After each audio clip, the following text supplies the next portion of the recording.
प्रिय विद्यार्थियों, सुप्रभात। प्यारे बच्चों, आज हम 9th क्लास में हमारा जो कृतिका का सेकंड चैप्टर है मेरे संग की औरतें, उसको कंटिन्यू करते हैं। बहुत ही रुचिकर कहानी है ये। लेखिका ने अपने बारे में बताया कि जब देश आज़ाद हुआ था और पूरा भारत देश जश्न मना रहा था, मैं उस वक्त बीमार थी और उस जश्न में मैं नहीं जा पाई थी। पिताजी ने मुझे उपन्यास दिया पढ़ने के लिए और मैंने वो उपन्यास तो पढ़ा, लेकिन समझ नहीं आया कि वह उपन्यास मुझे क्यों दिया गया था, क्योंकि उस वक्त लेखिका 9 वर्ष की थी। इसके बाद लेखिका ने अपनी बहनों के बारे में और भाई के बारे में वर्णन किया कि मेरी बड़ी बहन का नाम मंजुल भगत नाम इसके साथ इसलिए जुड़ा, शादी के बाद ही उन्होंने लिखना शुरू किया था। लेखिका ने अपने बारे में बताया कि मेरा घर पर नाम उमा था और बाहर मृदुला गर्ग नाम इसलिए जुड़ा क्योंकि इन्होंने भी शादी के बाद ही लिखना शुरू किया था। इनकी तीसरी बहन चित्रा जो कि नहीं लिखती थी। उसके बाद रेणु और अचला, ये 2 बहनें अन्य हुई इनकी। रेणु भी नहीं लिखती थी, अचला ने लिखा और इन्होंने अंग्रेजी भाषा में लिखा। इनका एक ही भाई था जिसका नाम था राजीव और वह भी हिंदी भाषा में ही लिखता था। इसके बाद इन्होंने अपने स्पेशल रूप से अपनी 2 बहनों के बारे में वर्णन किया जो कि नहीं लिखती थी। आज हम उन्हीं 2 बहनों के बारे में पढ़ेंगे कि रेणु और चित्रा। रेणु और अचला जैसे स्कूल में जाती थी तो और घर से गाड़ी लेने के लिए जाती थी, तो रेणु उस गाड़ी में बैठकर नहीं आती थी, क्योंकि वो ये कहती थी कि अगर हम इस तरह से थोड़ा सा रास्ता भी गाड़ी में बैठकर पार करेंगे तो एक सामंतशाही का प्रतीक होगा और मुझे ऐसा नहीं करना है।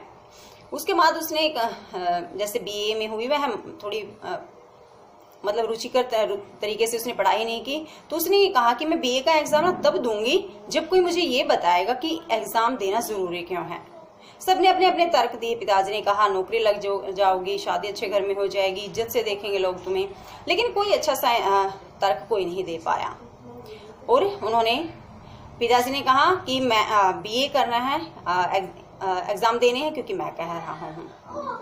इसके बाद इन्होंने अचला के बारे में वर्णन किया कि वह भी अंग्रेजी भाषा में लिखती थी, ठीक है।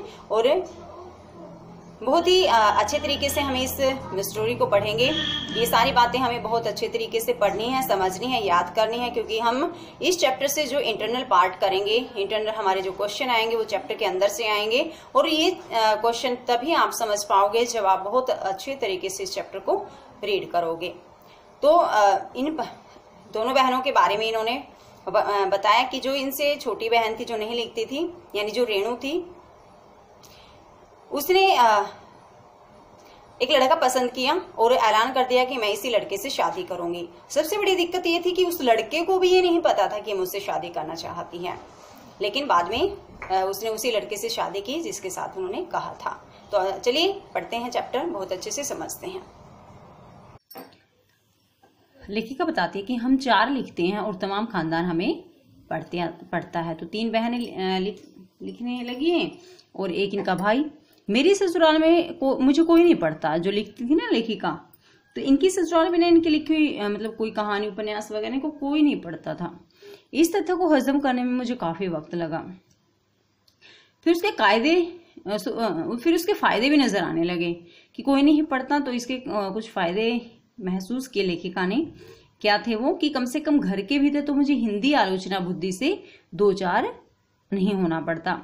जब घर में कोई नहीं पढ़ता था, ठीक है, तो कोई आलोचना भी नहीं करता था। इनकी आलोचना होता है कि आपने ऐसा लिखना, आपने ऐसे नहीं लिखा, इसमें ये ऐड करो, ये करो, लेकिन जो इनकी रचनाएं पढ़ता था वो इनकी फिर आलोचना भी करता था।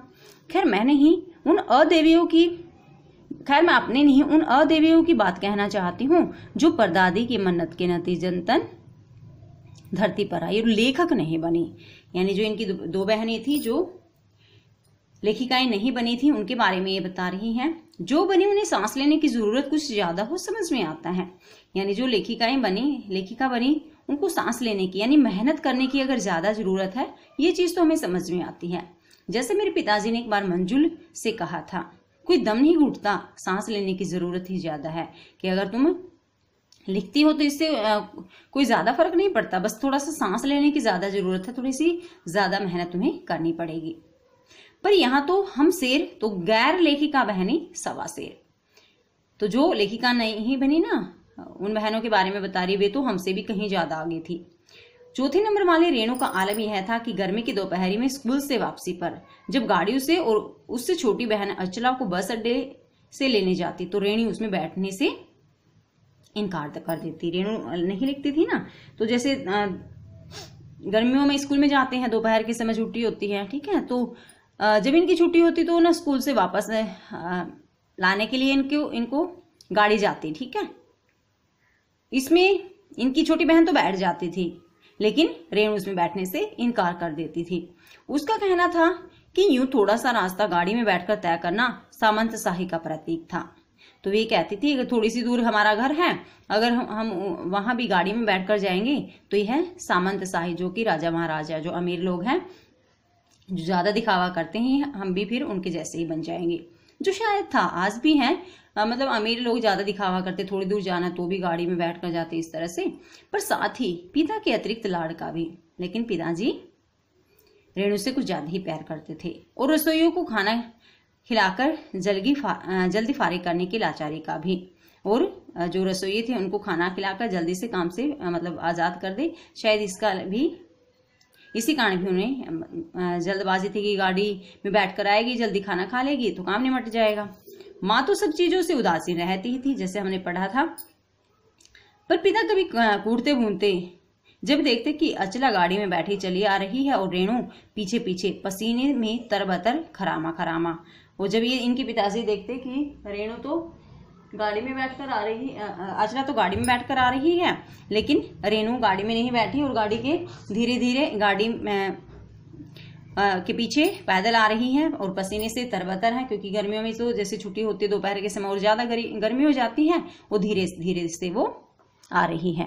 बचपन में एक बार चुनौती दिए जाने पर उसने जनरल थिमैया को पत्र लिखकर उनका चित्र मंगवा लिया था। एक बार चुनौती मिली थी इनको कि तुम ना जनरल मिथैया से उनका फोटो मंगवाओ, तो इन्होंने उस चैलेंज को एक्सेप्ट किया और जनरल थिमैया से उनका चित्र मंगवाया, जो एक मोटरसाइकिल सवार जवान आकर उसके हाथ में दे गया था। पड़ोस में उसका रुतबा काफी बढ़ गया था। जब उसने जनरल थिमैया का फोटो मंगाया तो सब मानने लगी कि इसका तो काफी रोब है। गाड़ी में बैठने के साथ उसे इम्तिहान देने से भी परहेज था। जैसे रेणु गाड़ी में नहीं बैठी थी ना, तो उसको ना ये जैसे एग्जाम होते हैं, इनसे भी काफी परहेज था उसको। स्कूल तो जैसे तैसे पास कर लिया, पर जब बीए का इम्तिहान देने की बारी आई तो अड़ गई। पहले मुझे समझाओ कि बीए करना क्यों जरूरी है। पढ़ तो ली, लेकिन जब इम्तिहान देने की बारी आई ना तो इसने पूछा कि मैं पेपर तब दूंगी जब मुझे ये बताओगे कि मुझे इम्तिहान देने की क्यों जरूरत है। तब मैं इम्तिहान दूंगी, अगर मुझे यकीन आ गया कि हाँ कोई फायदा है, वरना नहीं। अगर मुझे ऐसा महसूस हुआ कि हाँ एग्जाम देने का कोई फायदा है, मैं तभी एग्जाम दूंगी, नहीं तो नहीं दूंगी। हमने तरह तरह के तर्क दिए। माँ ने कहा पिताजी से पूछो। इनकी माँ जैसे हम चैप्टर में पढ़ ही रहे, कोई ज्यादा मतलब नहीं इनसे इनके साथ घुलती मिलती थी, तो उसने कहा अपने पिताजी से पूछो। पिताजी ने कहा नौकरी कर पाओगी, शादी कर पाओगी, लोग इज्जत से देखेंगे, वगैरह वगैरह। वही सारे रीजन दिए जो आज के समय में बच्चों को समझाए जाते हैं। कोई तर्क विश्वसनीय ऐसा नहीं लगा, न रेणु को और न खुद इन्हें, जो ये कह रहे थे ना कि नौकरी कर लोगी, शादी अच्छे घर में हो जाएगी, लोग इज्जत से देखेंगे। शायद ये भी इन बातों से संतुष्ट नहीं थे। आखिर उन्होंने कोई कुतर्क का सहारा लिया, उसी कुतर्क का सहारा लिया जो युगों से माँ बाप के काम आता रहा है। क्या कहा? बीए करो क्योंकि मैं कह रहा हूं करो। पिताजी ने कहा कि तुम्हें बीए करनी है, एग्जाम देने हैं। क्यों? क्योंकि मैं कह रहा हूं। रेणु ने बीए कर लिया, पर सिर्फ पिता की खुशी के लिए, यानी पास होने लायक ही नंबर लाकर, ठीक है, क्योंकि वह देना नहीं चाहती थी इम्तिहान। सच बोलने में हम माँ से भी 2 कदम आगे पढ़ा ना हमने। इनकी माँ बहुत ज्यादा ईमानदारी के साथ काम करती थी, और सच बोलने में वह अपनी माँ से भी कुछ ज्यादा ही आगे थी। गनीमत यह है कि आधा समय उसके सच सुनकर लोग सोचते हैं कि वह मजाक कर रही है, ठीक है। तो कई बार होता कुछ ज्यादा ही सच बोल देते ना, तो लोग हमारी बातों पर यकीन भी नहीं करते। इसलिए बिना मेहनत वह लोगों को हंसाए रख लेती है, इसलिए बिना मेहनत के वह लोगों को हंसा देती है। जो मतलब सच बोलती है ना, तो लोग कई बार उनकी बातों पर हंस भी लेते हैं। जैसे आज भी उसे कोई इत्र भेंट करता है ना, परफ्यूम होता है, कोई देता है, तो वह कहती है मुझे नहीं चाहिए, मैं तो नहाती हूँ। यानी इत्र कौन यूज करते हैं? जो कि नहीं नहाते, ठीक है। अब तीसरे नंबर पर चित्रा, वह कॉलेज पढ़ने तो जाती थी पर खुद पढ़ने से ज्यादा दिलचस्पी औरों को पढ़ाने में रखती थी। तो देखो ये दो बहनें नहीं लिखती थी ना, रेणु और चित्रा। तीसरे नंबर पर चित्रा है, वह पढ़ने तो जाती है कॉलेज में, लेकिन अपने से ज्यादा ना वह दूसरों को ज्यादा पढ़ाती थी, इसलिए इम्तिहान में उसके अंक कम और उसके शागिर्दों के ज्यादा आते थे। तो जिनको वह पढ़ाती थी ना, शागिर्दों तो शिष्य, उनके अंक ज्यादा आते थे, पर अपने यहाँ सब चलता था। उसकी शादी का वक्त आया तो उसने एक नजर में लड़का पसंद करके ऐलान कर दिया कि शादी करेगी तो उसी से। तो चित्रा को एक लड़का पसंद आया और उसने ऐलान किया कि मैं इसी लड़के से शादी करूंगी। मुश्किल यह थी कि हमारे माँ बाप ही नहीं, खुद लड़का भी उसके निर्णय से वाकिफ नहीं था। मतलब उस लड़के को भी नहीं पता था कि ये चित्रा मुझसे शादी करना चाहती है, पर उसका कहना था वह जो सोच लेती है करके रहती है। लेकिन चित्रा का ये व्यवहार था कि वह जो सोच लेती थी ना उसको करके रहती थी। तो उसकी शादी उसी लड़के से हुई जिससे वह करना चाहती थी। कोई मुश्किल पेश नहीं आई, और आती क्यों? उसने कहा मैंने पहली मुलाकात में ही उसे बतला दिया था कि मैं जो सोच लेती हूँ होकर रहता है। उस लड़के से कहा इसने, ठीक है। तो उसने बात आगे खींची ही नहीं, पहली मुलाकात में ही हथियार डाल दिए कि जब तू इतनी जिद्दी ही है तो ठीक है, मैं शादी कर लेता हूँ। हमें सबसे छोटी बहन अचला काफी दिनों तो कुछ कम खिसकी मालूम पड़ी रही। मतलब ऐसा लगा कि शायद ये कुछ नहीं करेगी इस तरह से। पिता का कहा मानकर पहले अर्थशास्त्र किया, फिर पत्रकारिता में दाखिला लिया, ढंग से पढ़ाई की और फिर पास भी हो गई। फिर पिता की पसंद से शादी भी कर ली, पर उसके आगे लीक पर नहीं चल पाई। जो परंपरा होती है ना शादी के बाद, काफी सारी परंपराएं होती है जो लड़की को निभानी पड़ती है, उन पर वह नहीं चल पाई। घर बार में मन ज्यादा नहीं लगा। मंजुल और मेरी तरह उम्र के 30 बरस पार करते ही लिखने का रोग लगा लिया। जैसे ही वह 30 साल के आसपास की हुई तो वह, जैसे लेखिका कहते हैं मैं, और जैसे मंजुल इनकी बहन थी और जो तीसरी बहन थी इनकी अचला, ये तीनों लेखिका थी ना, तो ये इस अचला के बारे में बताया कि जैसे वह 30 साल के आसपास की हुई वह भी लिखने लग गई थी।